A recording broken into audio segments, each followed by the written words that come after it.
Joining us now from Parliament House is the Climate Change Minister, Greg Combet. Minister, good morning. How are you, Michael? I'm very well. Why did you put the floor place in the first place when it's become very obvious to the government that it simply wouldn't work? Well, we said when we were indicating that we'd introduce a floor price that we would consult with the business community, and we also announced last year that we would enter into discussions about linking our emissions trading scheme with the European Union. Both of those processes have come to a conclusion. The business community raised concerns about the floor price. It was also an impediment in the linking arrangements with the European Union, and common sense told us that it would be best not to proceed with it.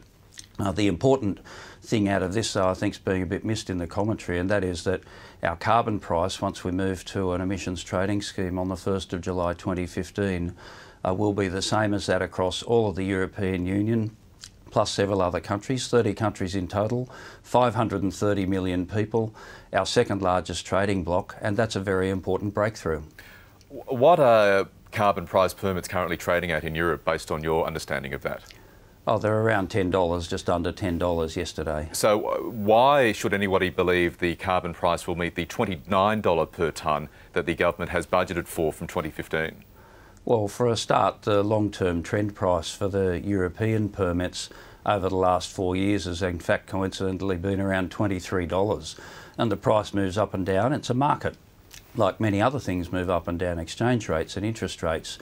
So once you get to a market price, it does move up and down. In Europe, it's been impacted quite seriously over the last 9 months, 10 months by the debt crisis in Europe, and you'd certainly hope and anticipate that over the course of the next 3 years those issues will be addressed and confidence will return to the European market. But in addition, the Europeans have put on the table proposals to support their carbon market that will have the effect of pushing up the price.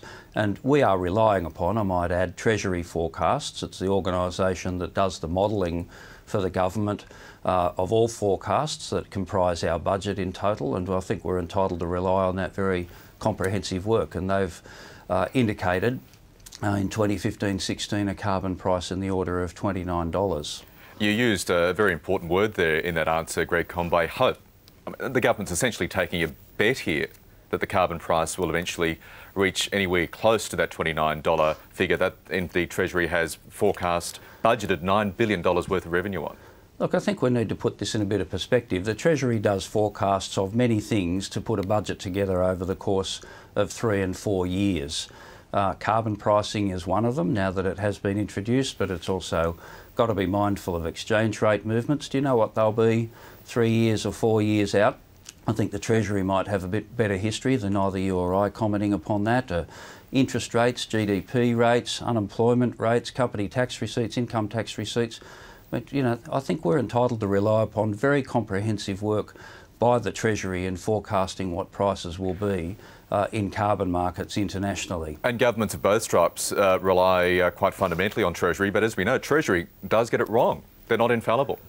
Well, let's take their performance in relation to the carbon price in its introduction. Of course, some forecasters, that renowned forecaster Tony Abbott, indicated plague and pestilence and doom and gloom and the collapse of whole regions and cities and industries, and hundreds of thousands of jobs would be gone and price increases would be unimaginable. And of course it's all garbage, complete rubbish, totally deceitful. And the Treasury's actually got it right, surprisingly, out of all of that.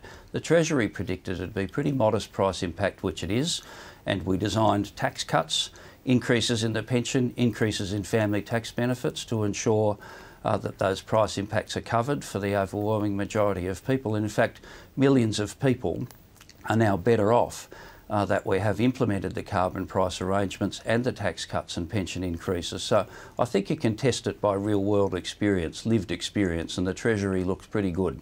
OK, the Greens leader, Christine Milne, as you may know, is even forecasting a carbon price as high as $50 by 2015. Is that sort of forecast based on any semblance of reality? Well, I didn't hear specifically what she said, but I think she was making the observation that in the past the European price had reached $50 a tonne. That was pre the financial crisis. Yes, it was, over the last couple of years. So that I think she's just making the point that I'm trying to make, that it is a market. We will be linking with the European Emissions Trading Scheme, which is the largest carbon market in the world, as I said earlier, covering 530 million, 30 countries, 530 million people, 30 countries. It's a big carbon market, and linking with that is a major breakthrough in international efforts to tackle climate change and reduce greenhouse gas emissions. And in this debate, we don't want to lose sight of the important purpose for doing this. And finally, Greg Conbay, we had that opinion poll at the start of the week showing that 54% of Australians said the carbon tax, the carbon price made absolutely no difference to them at all. But on the other hand, it's also safe to assume that most Australians haven't got the power bill that covers the full extent of the carbon price and the forecast 10% rise in power prices. Do you expect voters' views will change when those power bills with the carbon tax imposed start flooding into people's letterboxes? Well, here you go. The Treasury modelling has proved to be entirely accurate about the electricity price impact. Again, another reason why we can rely upon it. And of course, we've implemented the tax cuts and pension increases I mentioned earlier, which have an average level of cash assistance going to households in Australia of $10.10 a week, and people are receiving that assistance now. Some people are receiving their electricity But the question bills. I was asking is, do you still expect there'll be that level of indifference once the carbon price rolls out? I think people just test it against reality, and the thing is that they've had Tony Abbott running around screaming for the last 18 months that it's the end of the world with unimaginable price increases and no one will be able to survive or buy any food or pay for any services, and it's just been ridiculous. And I think now things are actually settling down. It's been in place for 2 months now. It is not the end of the world. What has happened is exactly what the government said it would happen, exactly what the Treasury modelling said would happen. It is a perfectly manageable economic and environmental reform, and we have done it in a socially fair and just way to ensure that low and middle income households are assisted with an average of $10.10 a week in cash assistance across the country. And I think it's a very important reform for us to make, and we've got to start looking at it a little more sensibly than Tony Abbott. OK, Greg Conbay, I appreciate your time this morning. Thank you. Thanks a lot, Michael. Bye-bye.